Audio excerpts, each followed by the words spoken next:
ओम शांति। सुनते हैं आज 30 जून 2025 की साकार मुरली से जीवन में धारण करने योग्य मुख्य बातें। पहली पॉइंट, रूप बसंत बने और ज्ञान का दान करें। खुद ज्ञान स्वरूप बनकर अविनाशी ज्ञान रत्नों का दान करें और महादानी बने। जो ज्ञान आप स्वयं सीख रहे हैं उसे दूसरों को भी सिखाएं। दूसरी पॉइंट, निर्भीक और आत्म जागरूक रहें।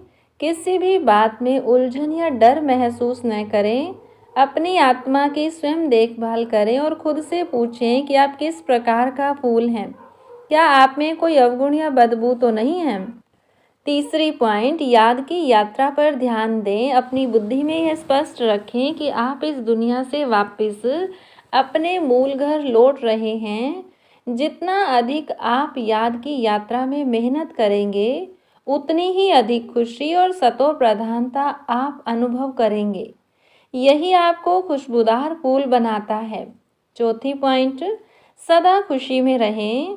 जो बच्चे याद की यात्रा में मेहनत करते हैं वे हमेशा खुशी में रहते हैं।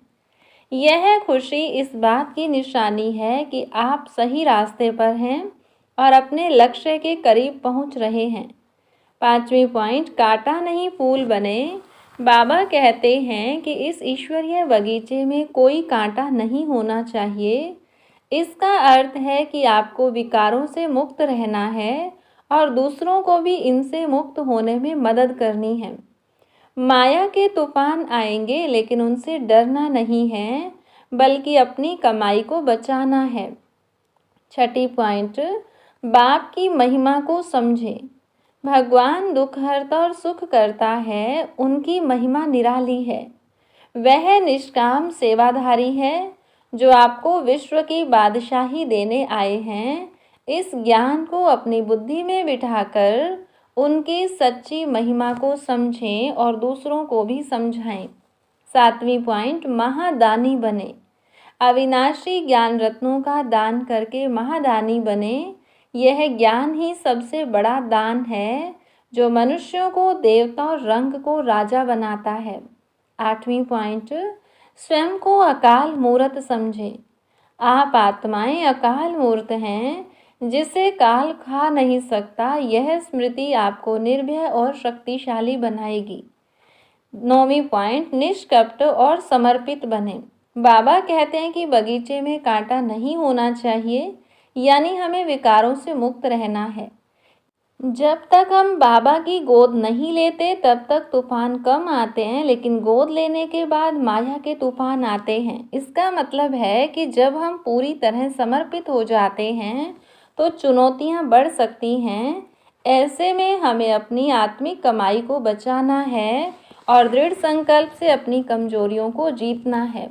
10वीं पॉइंट, पुरुषार्थ में निरंतरता रखें। हर बच्चा खुद जानता है कि वह कितना खुशबूदार फूल बना है। यह निरंतर आत्मनिरीक्षण और पुरुषार्थ की बात है। अपनी सतो प्रधान अवस्था को बढ़ाते हुए वापस घर लौटने की अपनी यात्रा को जारी रखें। 11वीं पॉइंट, ड्रामा के रहस्य को समझें। यह पूरा सृष्टि चक्र एक अनादि ड्रामा है। इसमें आपकी आत्मा का पार्ट सबसे अधिक महत्वपूर्ण है और अंत में आपको ही सबसे बड़ा इजाफा मिलना है।